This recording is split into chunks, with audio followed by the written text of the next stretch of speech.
This is Chief Trial Counsel Kirk D. Lyons of the Southern Legal Resource Center, and this is a Confederate Minute. On October the 7th, the clerk of the Supreme Court of the United States sent us a very terse letter saying that the Candice Hardwick case, with which we have been in court since 2006, was denied an appeal to the Supreme Court of the United States. This is through a process called a writ of certiorari, which asked the Supreme Court to look at the case. The Candice Hardwick case now comes to an end. And we stuck with this case for 10 years. We started in 2003 when Candice was just in middle school. We filed the complaint against the schools in 2006, and we've been fighting ever since. Why have we stuck to this case so long? Because the facts are perfect facts. The Supreme Court in 1969 said that a symbol is allowed in the schools as long as it does not cause a substantial and material disruption to the operation of the school. Well, in this case, we had 4 years of record of no disruption caused by the Confederate flag. Not a black eye, not a bloody nose, not a loose tooth. No disruption at all. These facts were conceded by the school. The school said, oh, well, it's just too controversial.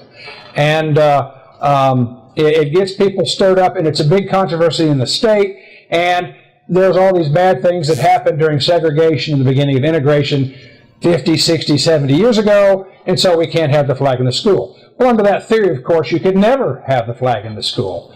But the schools stuck by their guns. We were forced to sue them, and it went all the way through the Court of Appeals, all the way up to the Supreme Court of the United States. And the rule of law is dead, and that the courts will not hold school administrators to the substantial burden placed on them by the Tinker v. Des Moines case in 1969. Theoretically still the law of the land. And in the matter of substantial and material disruption, the principle is the best guide as to what that is. So there's no really court oversight.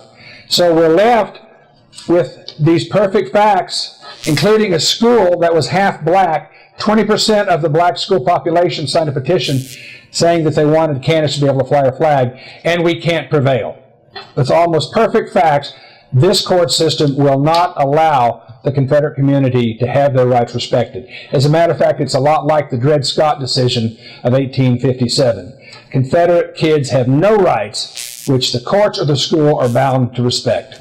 So what do we do now? Do we give up? No. Of course we don't give up. We fight on. But our message at the Southern Legal Resource Center is to you parents of school-aged children trapped in government schools in South Carolina, North Carolina, Virginia, West Virginia, and Maryland is, if you want Confederate heritage respected in the educational system that is teaching your children, then you need to get out of the government schools and homeschool. That's the message. The government schools will not respect your children's rights. They will not give you an education in Southern heritage that will respect liberty, the First Amendment, or Confederate heritage, and the best place for your children is in your own home teaching them. Homeschool is the way to go. That's the message and the position of the Southern Legal Resource Center. Now, will we continue to help to fight for those kids trapped in government schools? Absolutely. Why? Because many of them have no choice and cannot get out of the schools. And when they show leadership and honorable display of the Confederate flag for the right reasons, we feel it is our duty to support them. So, you poor kids out there stuck in government schools, we're here to help you if you need us. But if you can, get out and let's homeschool, and let's get you the education you need and deserve to give you the tools you'll need for the very bleak future facing the Confederate community.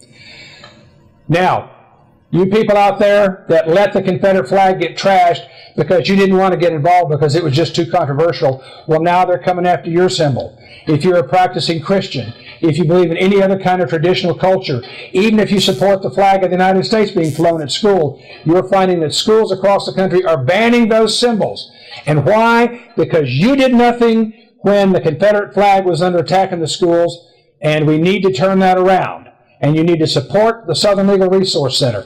We fought for 10 years for this case, and getting it to the Supreme Court, a lot of the staff here had to put their own money in to support this case, and we need to get that back. You all need to support this case, and you need to help us with other kids, other problems, other liberty issues, and Confederate heritage issues. Support the Southern Legal Resource Center. P.O. Box 1235, Black Mountain, North Carolina, 28711. Do it today.